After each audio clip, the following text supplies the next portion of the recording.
नमस्कार, यो हो समाचारमा स्वागत छ। म कुलचन्द्र विष्ट। म शशि नेपाल। सुरु गरौँ अहिलेसम्मका प्रमुख समाचारबाट।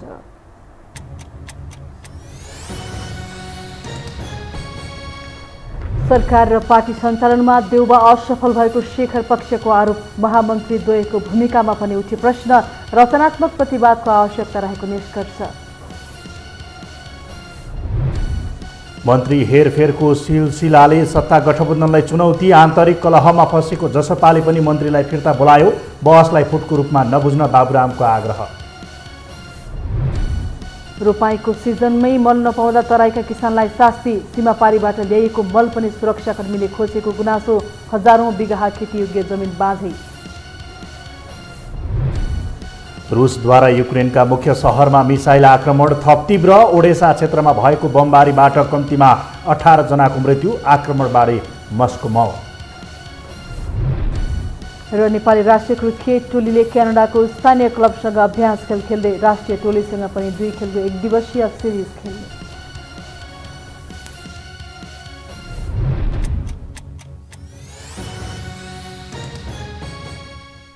अब समाचार विस्तारमा। जनता समाजवादी पार्टी जसपाले केन्द्र सरकारबाट मन्त्रीहरूलाई फिर्ता बोलाएको छ। हालका मन्त्रीहरूलाई फिर्ता बोलाइएको नयाँलाई सरकारमा पठाउने गृह कार्य भइरहेको जसपाका अध्यक्ष उपेन्द्र यादवले जानकारी दिनुभयो। हाल जसपाबाट सङ्घीय मामिला तथा सामान्य प्रशासन मन्त्री राजेन्द्र श्रेष्ठ, कृषि तथा पशुपक्षी विकास मन्त्री महेन्द्र राय यादव, भौतिक पूर्वाधार तथा यातायात मन्त्री रेणुकुमार यादव र वन तथा वातावरण मन्त्री रामसहाय प्रसाद यादव सरकारमा हुनुहुन्छ। यसअघि सत्तारूढ दल एकीकृत समाजवादीका मन्त्रीहरू हेरफेर भएका थिए।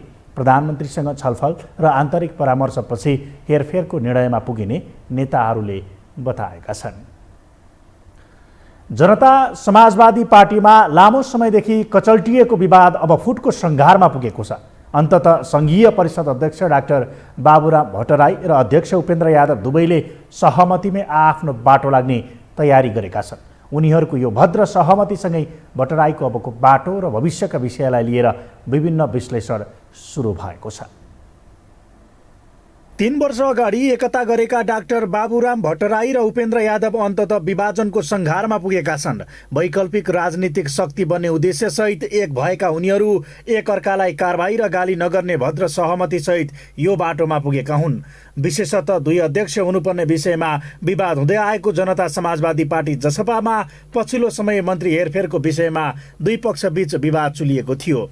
पहिलेबाटै आफूसँग बहुमत रहेको भन्दै यादवलाई दबाब दिँदै आएका भट्टराईले महाधिवेशन गर्न नसकेको गठबन्धन र चुनावी समीक्षा लगायतका विषयलाई लिएर दबाब बढाएका थिए। तर सुरुदेखि भट्टराईलाई साथ दिएका प्रतिनिधि सभा सदस्य इस्तियाक राई, प्रदीप यादव, राष्ट्रिय सभा सदस्य मृगेन्द्र कुमार सिंह यादव, सांसदहरू रुहीनाज, प्रज्ञा ढकाल लगायतले अन्तिम समयमा यादवलाई रोजे। फलत आत्मविश्वास बढेको यादव पक्षले सोमबार अनौपचारिक बैठक बसेर मन्त्री बदल्ने निर्णय गरेको थियो भने भट्टराई लगायतलाई केन्द्रित गरेर कारबाही गर्न सक्ने अधिकार समेत यादवलाई दिइएको थियो। यता भट्टराईले स्थानीय चुनावअघि नै बहुमत सदस्यहरूको हस्ताक्षर गराएर बसेका थिए। तर चुनावका कारण फुटको डिलबाटै जोगिएको जसपामा चुनाव सकिने बित्तिकै अध्यक्ष भट्टराईले पुनः त्यही कुरा उठाएर हस्ताक्षर र अभियानलाई जारी राखे। अध्यक्ष यादव पक्षबाट अझै केही नेता तानौ भन्ने सोचका साथ आफूसँग बहुमत भए पनि प्रयोगमा नल्याएका उनीमाथि यादवले नै पहिलो फायर खोल्न सफल भएका छन्। हामी त चाहन्छौँ डाक्टर बाबुराम भट्टराई र उहाँको टिम पनि मिलेर हैन आपसमा सहयोगी वातावरण भएर एक आपसमा सँगै जाउँ भन्ने नै हो हाम्रो त। तर अब उहाँहरूले त्यो हामी बस्न सक्दैनौँ भनिसकेपछि सिस्ना र पानीले ठट्टाएर हैन यो पार्टीमा बस्नै पर्छ भन्न पनि मिल्दैन हैन। अब त्यो कसैलाई पनि त्यो डोरीले बाँधेर चाहिँ राख्ने कुरा त होइन। यो त सैद्धान्तिक कुरा हो, वैचारिक कुरा हो, राजनीतिक कुरा हो। यो सँगै भट्टराईको यात्रा पाँचौं दलतर्फ सोझिएको छ। आफ्नो राजनीतिक यात्रा एकता केन्द्रबाट सुरु गरेका उनलाई नेकपा माओवादीमा स्थापित गर्न प्रचण्ड र मोहन वैद्य लगायतका नेता कार्यकर्ताले ठूलो योगदान पुर्याएका थिए। मोहन विक्रमको मसालमा केन्द्रीय कमिटी पनि फेला नपारेका भट्टराईले प्रचण्ड वैद्यहरूकै कारण अरूहरूलाई उछिन्दै तत्कालीन एकता केन्द्र मसालमा पार्टीको शीर्ष स्थान हात पारेका थिए। उनी माओवादीबाटै प्रधानमन्त्री र अर्थमन्त्री पनि बने। भर्खर शान्तिपूर्ण राजनीतिमा आएको रापतापमा पहिलो संविधानसभा निर्वाचनमा म्यान अफ द इलेक्सन नै भएका उनले प्रचण्डको प्रधानमन्त्रीत्वमा सफल अर्थमन्त्रीका रूपमा आफूलाई उभ्याए। प्रधानमन्त्री बन्दा जनतासँग प्रधानमन्त्री, सडक विस्तार, जनताको घरमा प्रधानमन्त्री, विप्पा सम्झौताले उनी चर्चित बने। तर पहिलो संविधान सभाको म्याद सकिएपछि त्यसको नेतृत्वका लागि राजनीतिक व्यक्ति नभई प्रधान न्यायाधीशलाई योग्य ठानेपछि उनको ओह्रालो यात्रा सुरु भयो। आफ्नो चमत्कारिक व्यक्तित्वको दम्भका कारण पछि माओवादी समेत छाडेर नयाँ शक्ति बनाएका उनको नयाँ अवतार इतिहासको प्रभाव विपरीत देखियो। यो बीचमा पद प्राप्तिको प्रयासका आधारमा उनी कहिले पुनर्निर्माण प्राधिकरणको सिइओमा प्रयासरत देखिए भने पछिल्लो समय मेयरसम्ममा उनको चर्चा भयो। यता माओ पार्टी छाडेबाटै माओवादी विरुद्ध अभिव्यक्ति दिँदै आएका उनको राजनीतिक ओह्रालो यात्रा कायम रह्यो। नयाँ शक्ति पनि सङ्कटमा परेपछि सङ्घीय समाजवादी हुँदै उनी जसपा बने, तर त्यसमा पनि सफल नदेखिएका उनी पुनः नयाँ यात्राको तयारीमा छन्। कतिपय सन्दर्भमा तपाईँको के हुन्छ भनेदेखि एउटा चरण पुगिसकेपछि अब यहाँभन्दा बढी हामी जान सकिँदैन। माओवादी भनेर छुट्टै एउटा संस्कारको विकास गर्न खोजेका थियौँ। हामीले त्यो संस्कार अब विकास गर्न नसक्ने अवस्था आयो, त्यो मैले रियलाइज गरेँ। त्यही भएर अब माओवादी अथवा कम्युनिस्ट भन्नुभन्दा पनि अहिलेको हाम्रो जीवन लोकतान्त्रिक संस्कारको संविधान अन्तर्गत चाहिँ म अर्कै बाटो हिँड्न खोजेँ है भनेर कसैले चाहिँ आफैले चाहिँ आफ्नो बारेमा चाहिँ विश्लेषण गरेर नयाँ बाटो लिन्छ भने म त्यसलाई नराम्रो भन्दैन। हुन त जसपा फुट्न नदिन दोस्रो तहका नेताहरूले प्रयास थालिरहेका छन् भने भट्टराईले पनि जसपाभित्रको बहसका मुद्दा कसैको युगोको विषय नभएको बताएका छन्। क्षेत्रीय कि राष्ट्रिय पार्टी हुने, सनातनी सत्तामुखी राजनीति कि रूपान्तरणकारी राजनीति गर्ने, एकल नेतृत्व कि समावेशी सामूहिक नेतृत्व, विधिसङ्गत कि स्वेच्छाचारी कार्यशैली जस्ता विषयमा बहस रहेको बताएका उनले बहस नै फुटका रूपमा हेर्न नमिल्ने आशय व्यक्त गरिरहेका छन्। तर बिस्तारै राजनीतिक मूलधारबाट पेलिएका भट्टराईको आगामी यात्रा चमत्कारिक हुनेमा भने धेरैले सन्देह प्रकट गरिरहेका छन्। यो हो टेलिभिजनका लागि क्यामेरामा डिबी मगरका साथमा कुलचन्द्र विष्ट, काठमाडौँ। अब बाँकी समाचार। राष्ट्रिय सभाबाट स्वास्थ्य सम्बन्धी 2वटा विधेयक फास्ट ट्र्याकमा पारित भएको छ। स्वास्थ्य तथा जनसङ्ख्या मन्त्री भवानी प्रसाद खापुङले प्रस्तुत गरेको औषधि तेस्रो संशोधन विधेयक र स्वास्थ्य कर्मी तथा स्वास्थ्य संस्थाको सुरक्षा सम्बन्धी पहिलो संशोधन विधेयक 2079 सर्वसम्मतिले पारित गरेको हो। यी दुवै विधेयक प्रतिस्थापन विधेयक हुन्। सामान्यतया विधेयकमाथि सदनमा सैद्धान्तिक छलफल गरेर दफावार छलफलका लागि विषयगत समितिमा पठाउने अभ्यास छ। तर यी 3वटै विधेयकलाई भने राष्ट्रिय सभाले सभामै दफावार छलफल गरेर पारित गरेको हो। यसैबीच राष्ट्रिय सभाले बजेट आश्रित 3वटै विधेयक पारित गरेको छ। सभाको बैठकले बजेटबाट जोडिएर आएका आर्थिक विधेयक 2079, राष्ट्रिय ऋण उठाउने विधेयक 2079 र ऋण तथा जमानत 25औं संशोधन विधेयक 2079 बहुमतले पारित गरेको हो।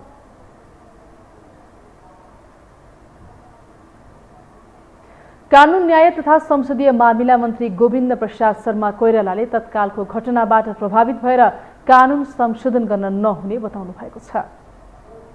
तत्कालको घटनाबाट प्रभावित भएर कानुन संशोधन गर्नु नेपालको सबैभन्दा ठूलो कमजोरी रहेको उल्लेख गर्दै मन्त्री कोइरालाले त्यसो नगर्न सांसद र संसदीय समितिहरूलाई आग्रह गर्नुभएको हो।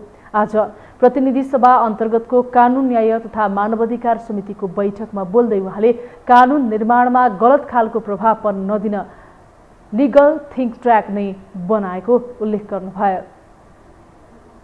प्रक्रियाको सबैभन्दा कमजोर पक्ष भनेको हामी तत्काल घटेका घटनाबाट प्रभावित भएर कानुनमा ठुलो अब यहाँ अङ्ग्रेजी नबोल्ने भन्ने भावनाले सकेसम्म मैले मिलाउन खोज्दैछु है, त्यो फार रिचिङ इम्प्लिकेसन भन्छ के, त्यसको एकदम ठुलो असर पर्ने, त्यो प्रभाव पर्ने किसिमको कुरामा चाहिँ विचार गर्नुपर्छ। यो मामलामा हामीले चाहिँ यो मान्य बिमलाले जुन भन्नुभयो त्यही सन्दर्भमा चाहिँ म जोडेर के भन्न चाहन्छु, यो सबै कुरामा यही हिसाबले विचार गरौँ के।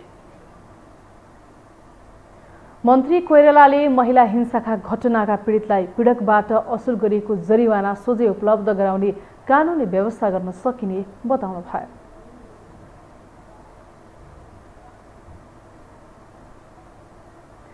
हामीसँग समाचार बाँकी नै छन्, अहिलेलाई विश्राम।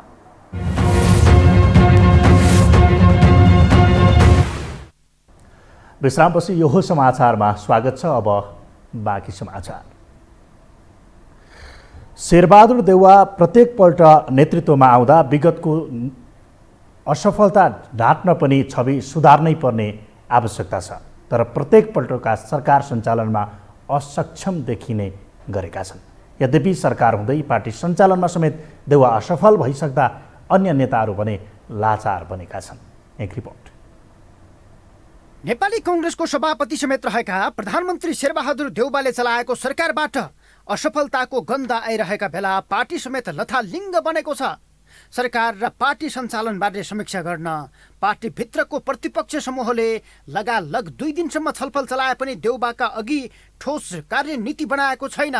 बिहिबारको छलफल मार्फत देउवा विधान सम्बद्ध नचलेको भन्दै निष्कर्ष निकालेको शेखर पक्षले शुक्रबार पनि उस्तै निर्णय गर्दै रचनात्मक प्रतिवाद गर्ने निर्णय गर्यो, जुन देउवा सुध्रिनका लागि पर्याप्त भने छैन। कन्स्ट्रक्टिभ विद्रोहको पनि कुरा भएको छ र दोस्रो चाहिँ नि पोलिटिकल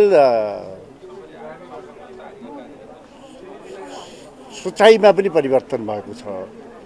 त्यसको आधारमा हाम्रो विचार समूहलाई कसरी लैजाने भन्ने कुरामा सबभन्दा मेजर कुरा भएको छ र युवा साथीहरूले राखेको कुरा चन्द्रगुप्तले चाहिँ नि चाणक्यले किन चन्द्रगुप्त बनाएछन् भन्ने कुरा पनि हामीले प्रेरणा लिएका छौँ। सुरुका दिनमा सभापतिलाई विधान अनुसार हिडाउन सफल देखिएका 2 महामन्त्री गगन थापा र विश्वप्रकाश शर्मा बीच सहकार्य कसिलो बनेको थियो, तर सभापति देउवाले उनीहरूलाई सुन्नै छोडेका छन्। सभापतिबाटै विधि मिचिँदा पनि टुलु हेर्ने बाहेक उनीहरूले सुधारको सङ्केतसम्म दिन सकिरहेका छैनन्। मङ्सिर अन्तिम साता सम्पन्न 14औं महाधिवेशन लगत्तै नीति महाधिवेशन गर्ने भनिए पनि 6 महिना बितेको छ, तर नीति महाधिवेशनबारे छलफल समेत भएको छैन। पार्टीका भातृ सङ्गठन र सहायक सङ्गठनहरू लथालिङ्ग अवस्थामा छन्। विभाग गठनबारे देउवाको कुनै चासो छैन। सहमहामन्त्रीको काम र भूमिका अन्योलमै छ। महाधिवेशनपछि मनोनित गर्नुपर्ने कोषाध्यक्ष पद 6 महिनादेखि रिक्त छ। विनोद चौधरी जस्ता अरबपति नेताको प्रत्यक्ष दबाव र महत्त्वाकांक्षाले कोषाध्यक्ष पदको विषय टुङ्गिएको छैन। यतापट्टि सरकारतर्फको पनि व्यस्तताको कुरा भयो, यतातिर चाहिँ त निर्वाचनको पनि कुरा भयो, अब बिचमा चाहिँ त कोभिडको पनि चाहिँ त एउटा समस्या चाहिँ सँग जुधिराख्नुपर्ने अवस्था भयो। यो सबै कारणले ढिलो चाहिँ त भएको छ। ढिलो भयो फेरि नभएको होइन। अब चाहिँ त योभन्दा बढी ढिलो नगरेर गर्नुपर्छ। त्यस कारण प्रारम्भमै मैले भने नि त केन्द्रीय कार्य समिति बसिसकेपछि यी विषयहरूमा पनि छलफल गरेर टुङ्गोमा पुग्ला। अब पार्टीको चाहिँ त विभाग बनाउने कुराहरू, पार्टीका सबै चाहिँ त अङ्गहरू पुर्याउने कुराहरू चाहिँ त गर्नुपर्छ। बरु देउवाले रामचन्द्र पौडेल र कृष्ण प्रसाद सिटौला सहित प्रकाशमान सिंह जस्ता नेतालाई भागबण्डा मिलाएर शेखर समूह जस्तो बलियो प्रतिपक्षी कित्तालाई उझेलमा पारेका छन्। धनराज गुरुङ, मिनेन्द्र रिजाल र गुरु घिमिरे जस्ता खरो विरोधी नेताहरू समेत संसदीय निर्वाचनको मुखमा विरोध गर्दा टिकट नपाइने डरमा लाचार बनेका छन्। भातृ संस्था र शुभेच्छी संस्थाहरूको चाहिँ अधिवेशनहरू निर्धारित मितिमा, कम्तीमा आजका मितिमा हुन नसकेका अधिवेशनहरू निर्धारित मितिमा अधिवेशन गर्नका निम्ति भातृ संस्थालाई जिम्मेवारी दिने, तिनीहरू अधिवेशन गर्न काबिल भएनन् भने पार्टीको सानो स्टेयरिङ कमिटी बनाएर अधिवेशनहरू गराउने, यी सबै यावत काम गर्नका निम्ति यदि गर्ने इच्छा शक्ति पार्टी नेतृत्वले देखाउने हो भने गर्नका निम्ति पर्याप्त समय छ। पार्टीको संस्थापन पक्षले पार्टीको दोस्रो पक्ष वा पार्टीभित्रको अर्को पनि पक्षलाई समेटेर लैजानुपर्छ भन्ने खालको अनुभूति भएन भने यो गुटका जुन छलफल र बैठकहरू भएका छन् यसले चाहिँ मैले विकराल रूप लिने चाहिँ देखेको छु। देउवाको ध्यान मात्र गठबन्धन र राष्ट्रिय राजनीतिमा केन्द्रित छ। राष्ट्रिय समस्याले घेरिए पनि देउवा प्रधानमन्त्रीमै टिकिरहने र निर्वाचनपछि पनि प्रधानमन्त्री नै बन्ने सुरक्षित बाटोमा जुनसुकै सौदाबाजी गर्न तयार छन्। एसपीपी र एमसीसी जस्ता विवादित मुद्दाको पक्ष पोषणले देउवालाई कलङ्क बनाउन खोजिरहेको छ। यो हो टेलिभिजनका लागि क्यामेरामा विशाल प्याकुरेलका साथमा सन्तोष बिके थापा, काठमाडौँ। सरकार फेरबदल र संसदीय चुनावको दौडले गठबन्धनमाथि एकपछि अर्को चुनौती दिइरहेको छ। एउटाले अर्कोलाई दबाब दिएर कमजोर पार्ने रणनीति सबैले अख्तियार गरेका छन्। सत्ताले भाग पुर्याउनै सङ्कट परेपछि गठबन्धनको आयुमाथि पनि प्रश्न उठेको छ। एक रिपोर्ट। 5 दलीय गठबन्धन विरुद्ध ठिङ्ग उभिएर प्रतिकारको ध्वनि फ्याँकिरहेका एमाले अध्यक्ष केपी शर्मा ओलीले गत वैशाख 24 भनेका थिए गठबन्धनको आयु असार 17 गते अन्त्य हुन्छ। असार 17मै गठबन्धन फुट्ने भन्दै ओलीको सनसनीपूर्ण भविष्यवाणी सार्वजनिक भएपछि यता देउबा, प्रचण्ड र माधवको सातो गएको थियो, किनकि आत्मविश्वासले भरिपूर्ण ओलीको ठोकुवामा यति दम थियो कि मानव सब निश्चित छ। तर असार 17 आयो, ओलीको भविष्यवाणी अनुमोदन भएन किनकि गठबन्धन सग्लै छ। तथापि ज्योतिष शास्त्रमा ओली फेल भए पनि गठबन्धनभित्र अर्को गठबन्धनको हलचल चलिरहेको छ। नेकपा माओवादी केन्द्रका अध्यक्ष पुष्पकमल दाहाल प्रचण्डका एक आफन्तीको निवास हात्तीवनमा शुक्रबार बिहानै गठबन्धनको बैठक बस्यो। 5 दलीय गठबन्धनको नेतृत्वकर्ता प्रधानमन्त्री शेरबहादुर देउबाको सहभागिता बेगर बसेको यो बैठक 3 दलीय गठबन्धनको थियो। प्रधानमन्त्री देउबालाई दबाब दिएर आफ्नो दुनो सोझ्याउने दाउमा रहेका उनीहरू छुट्टै मोर्चा चलाइरहेका छन्। सुटुक्क कोठे बैठक बसेर बालुवाटार छिर्ने र देउबासँग मोलमोलाइ गर्ने तरिका विगतदेखि नै चलिरहेको छ। जनसंसदीय निर्वाचन सम्मुखमै रहेका बेला यसको गति बढेको छ। यो गठबन्धन सरकार कायम रहन्छ। केही समस्या छन् भने पनि जुझ्ने पनि सङ्घर्ष र एकता, गलत कुराका बिचमा सङ्घर्ष, सही कुराको निम्ति एकता भनेको निशर्त हुँदैन, एकता भनेको सशर्त हो। गठबन्धनभित्र पनि 3 दलीय मोर्चा दबावमूलक बनिरहेका बेला प्रधानमन्त्री देउबा समेत आफू अनुकूल कित्ता परिवर्तनको प्रयासमा छन्। पार्टीमा अध्यक्ष उपेन्द्र यादवसँग छुट्टिने सहमति गरेका जसपा सङ्घीय परिषद अध्यक्ष डाक्टर बाबुराम भट्टराई सहित लोसपासँग तालमेल गर्ने सम्मको तयारी देउबाको छ। सहकार्य बाहेक प्रचण्ड, माधव र उपेन्द्रलाई दबाब दिनु देउबाको अर्को नीति हो, किनकि अहिले केन्द्रदेखि प्रदेशसम्म मन्त्री फेरबदलको विषय पेचिलो बन्दै जाँदा गठबन्धनमा संशय छ। केन्द्रमा समाजवादीका मन्त्री फेर्न 1000 चोटि सोचेका देउबाले प्रदेशमा समेत नयाँ सङ्कट देखिरहेका छन्। बागमती प्रदेशमा समाजवादीको सरकार ढालेर काङ्ग्रेस नेतृत्वमा आउने तयारी चलेको छ। सुदूरपश्चिममा समाजवादी ताग्न खोज्दैछ। प्रदेश 1 को समाजवादी सरकार ढालेर काङ्ग्रेस माओवादी दुवै सत्तामा जान खोजिरहेका छन्।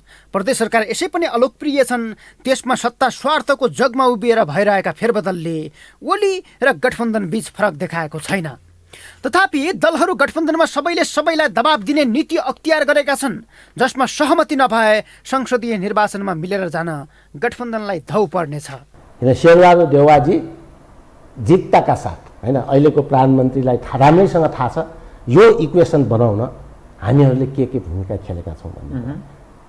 त्यस्तो स्थितिमा हामी बीचको सहकार्य सौहार्दपूर्ण नै रहेको छ। प्रचण्ड माधवलाई दबावमा पार्न खोजे पनि देउबा गठबन्धनलाई सग्लो बनाएर निर्वाचनमा जान खोजिरहेका छन्। स्थानीय तहको चुनावमा आएको सुखद परिणामले देउबालाई संसदीय निर्वाचनमा समेत गठबन्धनको आवश्यकता देखाइदिएको छ। गठबन्धन नभए वा मधेसवादी दलहरू एक ठाउँमा उभिए आफ्नै पत्नी आर्जु राणा देउबाले हार्ने अवस्था छ। रमेश लेखक र एनपी साउ जस्ता व्यक्तिलाई सुदूरमै व्यवस्थापन गर्न देउबाका लागि भारी पर्नेछ। यता गठबन्धनका अन्य दल देउबालाई सीमित दिएर आफू अनुकूल संसदीय निर्वाचनमा जान चाहन्छन्, जसले फेरि गठबन्धनमै सङ्कट ल्याउनेछ। गठबन्धनमा सङ्कट पर्दै पर्दैन, अलि बढी लोभ गर्नेलाई अलि बढी दिनुपर्छ, त्यो कुरो शेरबहादुर देउबाजी जान्नुहुन्छ। लोभ गर्नेलाई बढी दिइहाल्नुहुन्छ उहाँले। गठबन्धन यसै तनावमा रहेका बेला गठबन्धनमा आबद्ध दलहरूका आन्तरिक तनावले थप चुनौती दिइरहेका छन्। देउबाले आफ्नै पार्टी सम्हाल्न नसकिरहेका बेला समाजवादी र जसपा जस्ता दलहरूका मन्त्री फेरबदल गर्दै फुट रोक्ने टेको बन्नु परेको छ। पछिल्लो पटक जसपामा विभाजन देखिएपछि बाबुरामले प्रचण्डसँगको भेट बाक्लो बनाएका छन्, जुन उपेन्द्रलाई सम्झाइ बुझाइ गरिदिन अनुरोध गर्न हो वा प्रचण्डसँग मिल्नकै लागि हो। तर गठबन्धनमा देखिएको उतार चढाव हेर्दा ओलीकै भविष्यवाणी मेल नखाए पनि लामो समयसम्म गठबन्धन टिक्ने लक्षण भने देखिएको छैन। यो हो टेलिभिजनका लागि सन्तोष बिके थापा, काठमाडौँ। अब बाँकी समाचार। नेकपा एमालेका उपाध्यक्ष एवं संविधान सभा अध्यक्ष सुभाष चन्द्र नेमाङले परिवर्तनका लागि नेपालमा अब आन्दोलन गर्न आवश्यक नरहेको बताउनु भएको छ। आज काठमाडौँमा आयोजित नेपाल ल क्याम्पसको स्थापना दिवसको अवसरमा बोल्ने उपाध्यक्ष नेमाङले परिवर्तन चाहनेले जनताको मन जितेर संसदमा गए सहजै जुनसुकै परिवर्तन गर्न सक्ने बताउनु भएको हो। उहाँले संविधान जारी भएसँगै देशको शक्तिको रूपमा जनता रहेकाले जनताले चाहेमा सबै खालका परिवर्तन संसदबाटै गर्न सक्ने बताउनुभयो। उपाध्यक्ष नेमाङले कुनै दल र व्यक्ति मन नपरे सहजै पार्टी परिवर्तन गर्ने र खोल्ने अधिकार संविधानले दिएको उल्लेख गर्दै जनताको उन्नतिका लागि एकपटक एकजुट भई अघि बढ्नुपर्ने आवश्यक रहेको बताउनुभयो।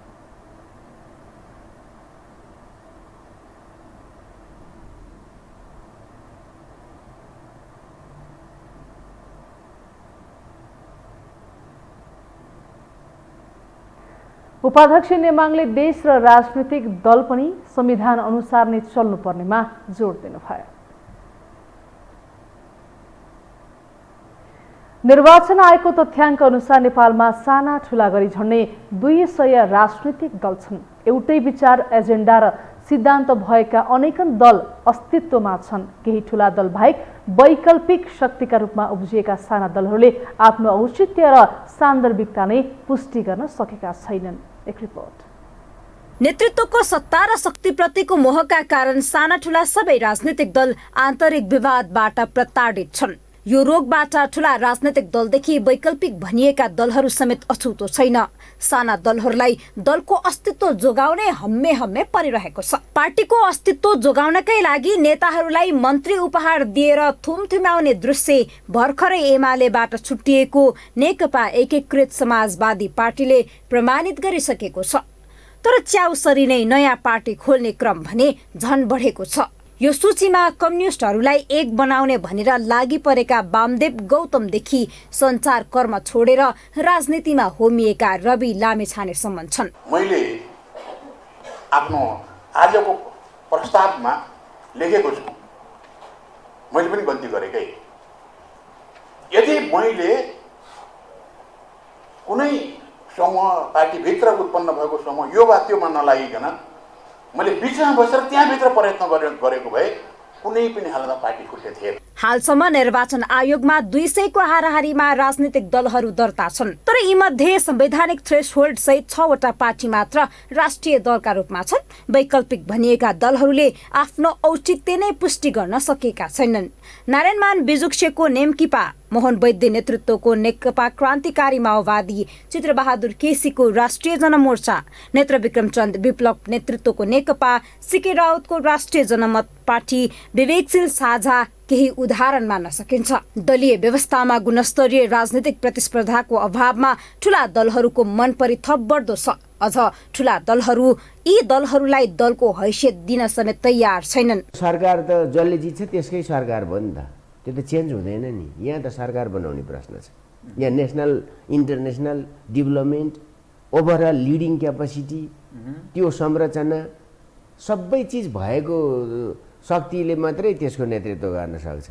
नेपालमा खुलेका राजनीतिक दलहरू दलगत सिद्धान्त र निष्ठाको राजनीति नभई व्यक्तिवादी चरित्र र सत्ता प्राप्तिको भर्याङको रूपमा मात्र दलहरू प्रयोग भइरहेका छन्। अझ साना दल त पेशेवर राजनीति गर्नेहरूको रहर, उनीहरूको महत्वाकांक्षा परिपूर्ति गर्ने थलो बनेको प्रश्न छ। उनीहरूले न त पार्टी निर्माण गर्न सकेको छ, न त जनमत बटुल्न नै। अनेकन दलहरूको झुण्ड र उनीहरूको अतिरञ्जित एजेन्डामा जनता भुल्दा मुलुक राजनीतिक रूपमा थप अस्थिरता उन्मुख छ। यसतर्फ विकल्प र विकासको नारा लगाउने नेतृत्व भनिएका सबैको ध्यानाकर्षण हुन जरुरी छ। यो हो टेलिभिजनका लागि निम्लेकी शेर्पा, काठमाडौँ। रोपाईको सिजनमै मल नपाउँदा तराईका किसानलाई सकस परेको छ। नेपालमा मल नपाएपछि सीमापारीबाट ल्याउँदा नेपाली सुरक्षाकर्मीले ल्याउन नदिएको किसानहरूको गुनासो छ। एक रिपोर्ट।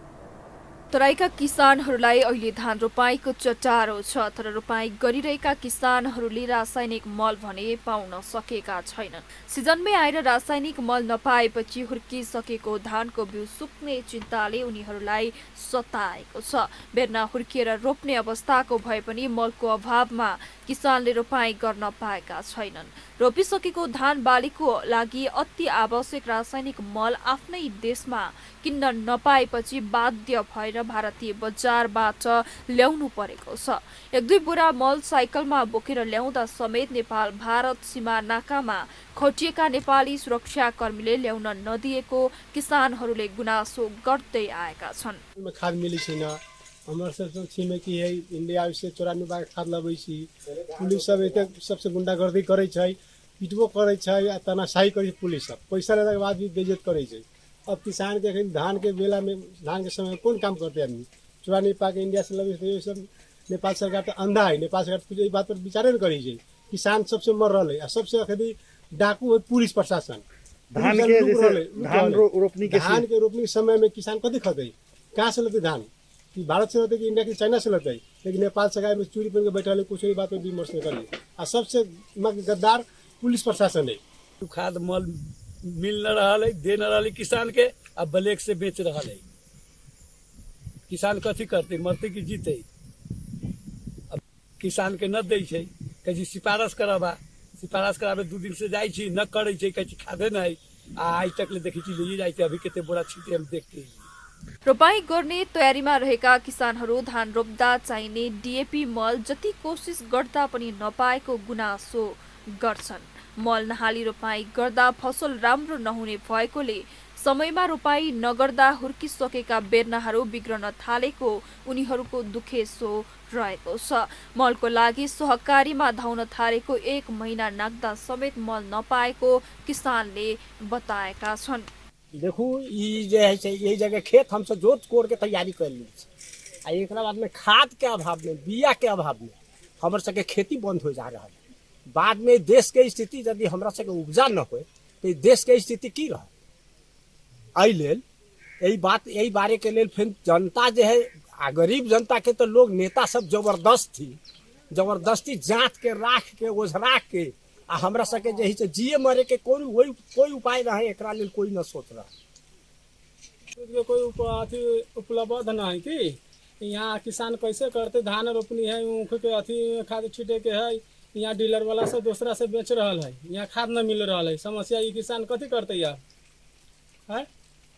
सर्लाहीमा झन्डै 40 देखि 46 हजार हेक्टर जग्गामा धान बाली हुने गरेको छ। जिल्लामा मल आपूर्ति गर्ने जिम्मा कृषि सामग्री संस्थान र साल ट्रेनिङले लिएको छ। कृषि ज्ञान केन्द्र सर्लाहीका निमित्त प्रमुख एवं कृषि प्रसार अधिकृत कमलदेव प्रसाद कुशवाहाले रोपाई गर्ने सिजनमै आएर मलको अभाव हुने समस्या 1-2 पटकको मात्रै नभई यो हरेक वर्षको समस्या रहेको बताएका छन्। हाल वितरण भइरहेको मल अपर्याप्त रहेकोले गर्दा जिल्लामा मलको अभाव भएको कुशवाहाले बताए। के छ भन्दाखेरि यो मल जुन चाहिँ यो जिल्लालाई यो धान बालीको लागि जति चाहिन्छ त्यसको चाहिँ तुलनामा आधीभन्दा पनि धेरै कम छ।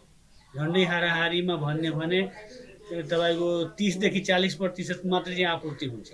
त्यसकारण मलको चाहिँ निकै नै अभाव भएको छ र यो सर्लाही जिल्लामा मात्रै नभएर चाहिँ यो देशभरि नै मलको यसपालि समस्या छ र सरकारले पनि यसलाई G2G भन्छ एउटा त्यो माध्यमले भए पनि चाँडै मल ल्याएर चाहिँ ल्याउने र धान खेतीलाई चाहिँ उपलब्ध गराउने भन्ने कोसिस गरिरहेको छ। देशकै अन्न भण्डार मानिएको तराईमा मल अभावमा हजारौं बिघा खेती योग्य जमिन बाँझो बन्दै गएको छ। यहाँ किसानहरू खेतीपाती गर्न छाडेर अन्य वैकल्पिक रोजगारतर्फ लाग्न थालेका छन् जसले गर्दा हाम्रो देशमा अन्नको कमी हुँदै गएको छ। देशमा खाद्यान्न आयात कम गर्न र पलायन भइसकेका र पलायन हुने तयारीमा रहेका किसानलाई कृषि कार्यतर्फ फर्काउन सरकारले किसानको समस्या समाधान गर्न ठोस कदम चाल्न आवश्यक देखिन्छ। सर्लाहीबाट मनोज यादवको साथमा रन्जु अधिकारी, काठमाडौँ। अब पालो आर्थिक समाचारको।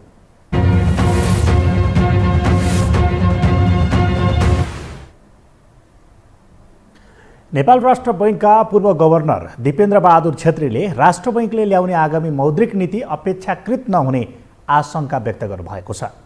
आज काठमाडौँमा आयोजित एक कार्यक्रममा बोल्दै पूर्व गभर्नर छेत्रीले राष्ट्र बैंकले ल्याउने आगामी मौद्रिक नीति विगतको जस्तो विस्तारकारी आउनेमा शंका रहेको बताउनु भएको हो।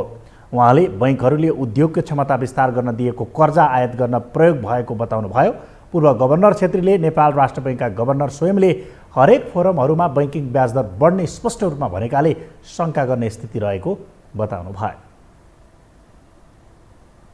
आउँदैछ मौद्रिक नीति आएता पनि मलाई के लागिरहेछ भन्नुहुन्छ भने यो सबै सिचुएसनलाई हेर्ने हो भनेदेखि हामीले एक्सपेक्ट गरे जस्तै हिजोको जस्तो विस्तारकारी मौद्रिक नीति आउँछ भन्ने कुरामा मलाई शङ्का लाग्छ।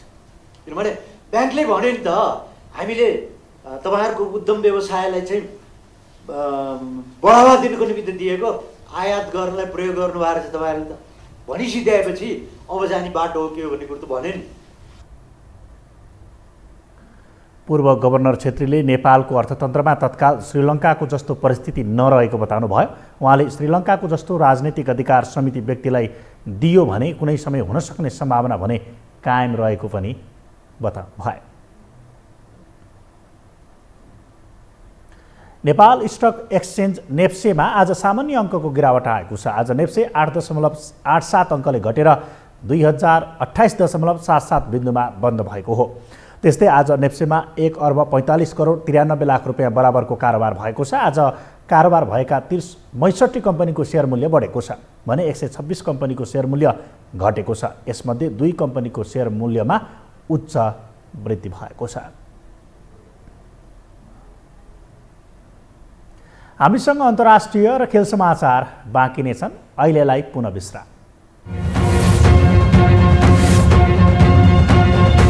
विश्रामपछि पुनः स्वागत छ। अब पालो अन्तर्राष्ट्रिय समाचारको।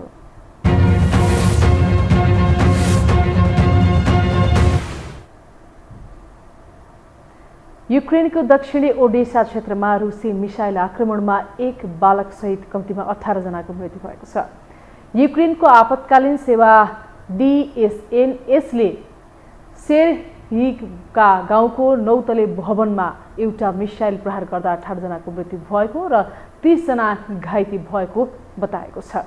रुसले विगत केही दिनमा युक्रेनी शहरहरूमा दर्जनौं मिसाइलहरू प्रहार गर्दै आएको छ। मस्कोले आक्रमणबारे अहिलेसम्म कुनै सार्वजनिक टिप्पणी गरेको छैन। अब पालो खेलकुद समाचारको।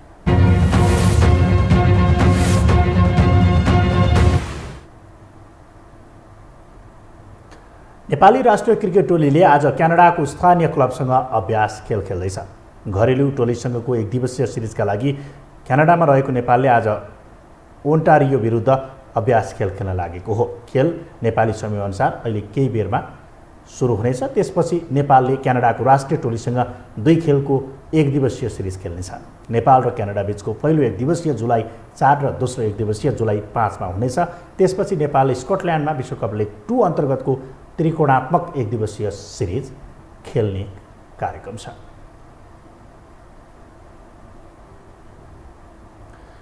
खेलकुद सम्बन्धी समाचारसँगै हामी यो समाचारको अन्त्यमा छौँ। बिदा हुनु अघि मुख्य समाचार फेरि एकपटक।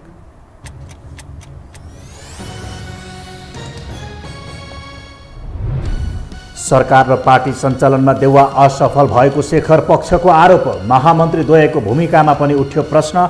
रचनात्मक प्रतिवादको आवश्यकता रहेको निष्कर्ष। मन्त्री हेरफेरको सिलसिलाले सत्ता गठबन्धनलाई चुनौती। आन्तरिक कलहमा फँसेको जसपाले पनि मन्त्रीलाई फिर्ता बोलायो। बहसलाई फुटको रूपमा नबुझ्न बाबुरामको आग्रह। रूपाईको सिजनमै मल नपाउँदा तराईका किसानलाई शास्ति। सीमापारीबाट ल्याइएको मल पनि सुरक्षाकर्मीले खोसेको गुनासो। हजारौं बिघा खेतीयोग्य जमिन बाँझै। रुसद्वारा युक्रेनका मुख्य सहरमा मिसाइल आक्रमण थप तीव्र। ओडेसा क्षेत्रमा भएको बमबारीबाट कम्तीमा 18 जनाको मृत्यु। आक्रमणबारे मस्को मौन। र नेपाली राष्ट्रिय क्रिकेट टोलीले क्यानाडाको स्थानीय क्लबसँग अभ्यास खेल खेल्दै राष्ट्रिय टोलीसँग पनि 2 खेलको एक दिवसीय सिरिज खेल्ने।